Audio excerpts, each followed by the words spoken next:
Hey gamers, Foxfires here, bringing you an update on ArcheAge.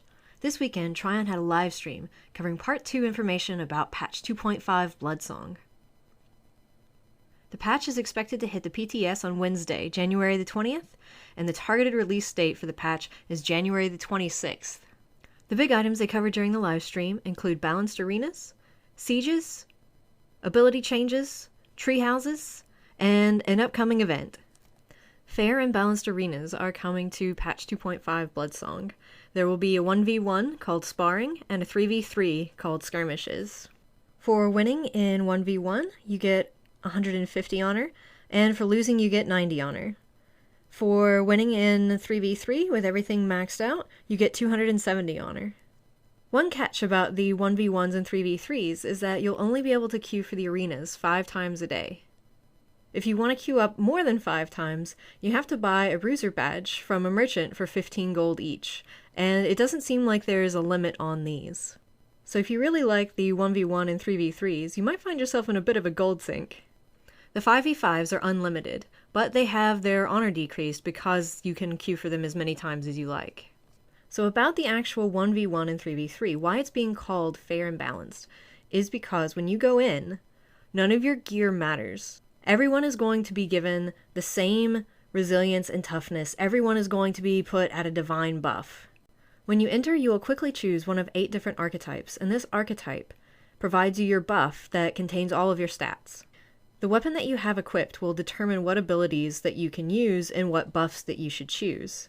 For example, if you don't have a shield equipped, even if you pick a shield buff, you can't use shield abilities in the arena. And even if you do equip a shield, and you don't pick a shield buff, one of these 8 archetypes, you still can't use shield abilities. So your weapons have to match up with your buff in order to use the abilities. Quilladon said it can even be level 1 civilian weapons that you go in with. One interesting question I had that I'll be checking out on the PTS, given their shield example, I wondered that, could you take the Vitalism tree, and if you don't choose one of the 2 priest buffs from those archetypes, would you still be able to use healing abilities? And the implication is that no. One of the things that they noted is that there isn't an archetype for every build in ArcheAge. So it's kind of like you have to pick one of 8 characters that you then build your spec around. There will be a daily PvP quest for this that will award 2 warrior medals. And this will be replacing the quest that granted a Gilda star. The point behind the new arenas is to get people to try PvP arenas in ArcheAge. Previously, there's been this issue of having a gear barrier. You won't be able to queue up as a group for these 3v3 skirmishes. It will still only be random queuing. Changes to PvP outside of the arenas include that PvP Luna Gems and Luna Frosts, which are currently tradable, will be bound after patch 2.5. Also, the lower tier PvP gems will cost a lot less honor. They have their toughness and resilience increased, and it will be easier to socket them. And again, this is trying to make a more obtainable floor for new players. Next up, sieges. Sieges are currently 70 versus 50, and then versus 70 when reinforcements arrive. With a patch, it'll be 100 versus 60, and then at the 40-minute mark, it will be 100 versus 100. And the idea here, according to Trion, was that it's not fun determining who has to sit out of a siege. But on the flip side of that, I don't think it's very realistic to expect that all 100 players in a guild would be able to be online at the same time for a siege. I'd also say it's not fun getting kicked out of a guild and losing all your prestige if you have a work schedule that doesn't let you make one of the sieges. And your guild needs to kick you in order to bring themselves up to that 100 mark because they're concerned about attacking or losing a castle. Trion did make some comments like attackers have the advantage and defenders will not have the advantage they previously had. Another change is that any building in the castle circle, if it loses more than 50% health, it will be reduced to rubble so that it doesn't block line of sight. Now this isn't permanent, this is only during the castle siege. After the siege is over, even if the defenders won, the lodestone will no longer automatically repair itself. Members will have to engage in a new system in order to repair the lodestone. You will no longer be able to use explosive crates / siege barrels.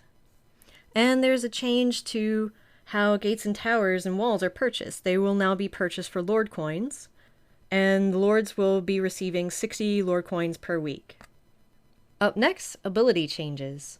So there are a lot of ability changes, and in the live stream they encourage people to go look at the patch notes for a lot of the technical details of the abilities that are being changed. They only hit a few of the highlights in the live stream.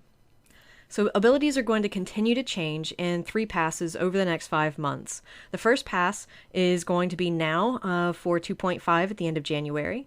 The next pass will be sometime in February and March.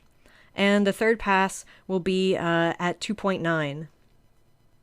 A nice change for abilities that sort of pairs well with the idea of having these new arenas is that there will be 3 skill builds that you can save as a loadout. And you'll be able to toggle between these and have all of your action bars change accordingly. There will be new stats called Shield Defense Penetration and Shield Defense Penetration Rate. And so this is the chance on attack to ignore a certain percentage of your opponent's shield. So for example, you could have a 10% chance to ignore 40% of your opponent's shield. Supposedly, that percent shield defense is for physical defense and may not be impacting the magic defense shields, but that's something that Trion said that they would have to check on. So very briefly, just hitting a few highlights of some of the different class ability changes. Battle Rage is having a change to Whirlwind Slash. It will be a 3 ability use, kind of like God's Whip and Fervent Healing. So if you can use an ability that has a multi-target slow, then you would in theory be able to do a multi-target trip. Frenzy is getting an increased move speed as you deal damage. And there is going to be a decreased damage output for Precision and Tiger Strike. If you follow up Whirlwind Slash with a Tiger Strike, it will be a multi-target distress. Witchcraft is going to be getting a permanent Fiend. It's going to be on a 5-minute cooldown, which they said equated to be roughly permanent. So people are talking about herds now, having out your Fiend, a battle pet, and a mount. A change to battle pets is that they will automatically revive after 2 minutes. You won't have to go to a healer or give them a potion in order to revive them, and the potions will now remove that 2-minute debuff. For the defense tree, Mocking Howl plus Oromancy will now allow for an AoE distress, and Shield Bash, Shield Slam, and Olo's Hammer are all changing, but they didn't get into specifics, so again, maybe see the patch notes. Occultism is being changed to essentially be the anti-witchcraft. There's going to be fear immunity and other abilities that allow it to very nicely go up against witchcraft. Archery is getting an overall increase in its damage output, for example with Charge Bolt and Concussion Shot that were specifically mentioned as having increased damage output. The Archery 4-point passive is having its crit increased from 3% to 5%. The Feral Mark Trip will trip for 2 seconds now. And if an archer holds a 2-handed weapon, it will now benefit from the shield penetration buff for having a 2-handed weapon equipped. There are a lot of changes to Songcraft, particularly that there have been issues in the past where certain builds would break some of the abilities or you wouldn't be able to play all of your songs at the same time, and those have supposedly now been fixed with this build. There have been several ability changes to Songcraft, so again, be sure to check out the patch notes. There's going to be a big change in Shadowplay to the ability called Wallop. It's going to have a cumulative defense penetration that stacks up to 10 times, so this is being called a tank buster. If you have multiple players with Shadowplay that are walloping on a tank, this will dramatically reduce the tank's defense. Vitalism. The ability Infused will be acting similar to Insulating Lens, and the Skewer ability is now going to be a massive AE Impale. It's going to be doing lots of damage, especially if you can catch an opponent in 2 of the 4 circles for the Skewer. Again, in the live stream they emphasized that they were only hitting the highlight for ability changes, and again, so this is going to be one of 3 different ability change passes. So be sure to follow the patch notes, not only now, but in the coming months. Tree houses. We mentioned tree houses in part 1 for a bit. We have a value now that the tree houses will each cost 500 Merit Star badges. That brings us to the final thing that they covered in the live stream, and that is the massive event that's going to be starting January 19th and go through to the release of Bloodsong, which is, again, expected January the 26th. During this time, there's going to be double honor, double XP, double vocation badges, and double the loot drop. Lots of new changes, especially with the PvP. As always, thanks for watching, gamers. I'm Foxfires, and this has been an update on ArcheAge.